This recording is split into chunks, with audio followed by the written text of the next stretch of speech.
জাতিসংঘ অধিবেশনের সব আলোয় যেন কেড়ে নিয়েছেন ডক্টর মোহাম্মদ ইউনূস, যেমনটি বলছিলাম। এবং ডক্টর ইউনূসের আর কি কি প্রোগ্রাম রয়েছে সেই বিষয়টি নিয়ে আমরা জানতে চাই। নিউ ইয়র্ক থেকে আমাদের সাথে এই মুহূর্তে যুক্ত হচ্ছেন মাহফুজ কামাল, তিনি সবশেষ খবর আমাদের জানাবেন। মাহফুজ,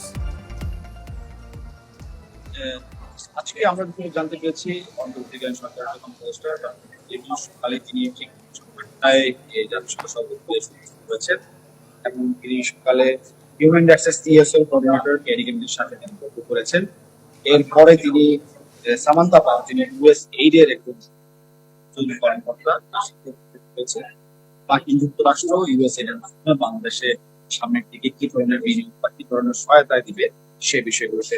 এর পরবর্তীতে এখন যে বৈঠকটি চলছে আমরা এখনো নিশ্চিত হতে পারছি না, তবে অনেকে আমাদেরকে জানিয়েছেন যে পাকিস্তানের প্রধানমন্ত্রী শাহবাজ শরীফের সাথে আজকে বৈঠক হওয়ার কথা রয়েছে। তো এই বৈঠকটি ঠিক এখনই শুরু হওয়ার কথা, নিউ ইয়র্ক সময় ঠিক 10:30টায়। এরপরে এই বৈঠকের পর তিনি ইউএন হাই কমিশনের যে হিউম্যান রাইটস এর যিনি উদ্বোধনী কর্মকর্তা তিনি কথা আলোচনা করবেন, মিটিং করবেন এবং সেখানে মানবাধিকার বিষয়গুলো উঠে আসবে।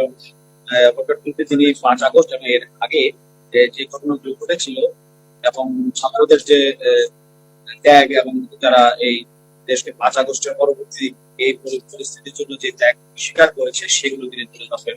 এর পরবর্তীতে তিনি দ্য নিউ ইয়র্ক টাইমস এর ক্লাইমেট ফরওয়ার্ড একটি ইভেন্ট করেছে, সেখানে তিনি যোগদান করবেন। এরপরে ঠিক 1টার দিকে তিনি বিল অ্যান্ড মেলিনা গেটস এর একটি ফাউন্ডেশন রয়েছে, সেই ফাউন্ডেশনে তিনি বক্তব্য রাখবেন সেখানে। এর পরবর্তীতে তিনি সাইড ইভেন্ট রয়েছে, social business, youth and technology নিয়ে একটি অনুষ্ঠান রয়েছে, সেখানে বাংলাদেশ থেকে তরুণ প্রতিনিধি যারা গেছেন তারা সেখানে থাকবেন এবং ইউথ লিডারশিপ প্রযুক্তির যে বিশ্বে ব্যবহার এবং বাংলাদেশ এটা কিভাবে উপকৃত হবে এই বিষয়গুলো সেখানে উঠে আসবে। পাশাপাশি তিনি ওয়ার্ল্ড ব্যাংকের যিনি প্রেসিডেন্ট রয়েছে অজয় বাঙ্গা, তার সাথেও বৈঠক হওয়ার কথা রয়েছে আজকে। এবং প্রধানমন্ত্রী নেপালের, তার নাম হচ্ছে কেপি শর্মা আলী, তার সাথেও আজকে বৈঠক হবে। নেপালের সাথে বাংলাদেশ দ্বিপাক্ষিক এবং নানা বিষয়ে আলোচনা হতে পারে। আর সর্বশেষ তিনি যে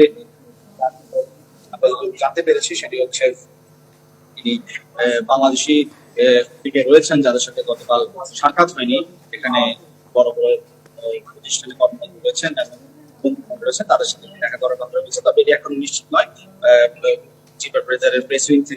অনেক ধন্যবাদ মাহফুজ কামাল। আমরা চেষ্টা করবো আপনার সাথে পরবর্তীতে যুক্ত হবার জন্য। মাহফুজ কামাল আমাদের সাথে যুক্ত হয়েছিলেন, সেখানকার সবশেষ তিনি আমাদের জানানোর চেষ্টা করছিলেন।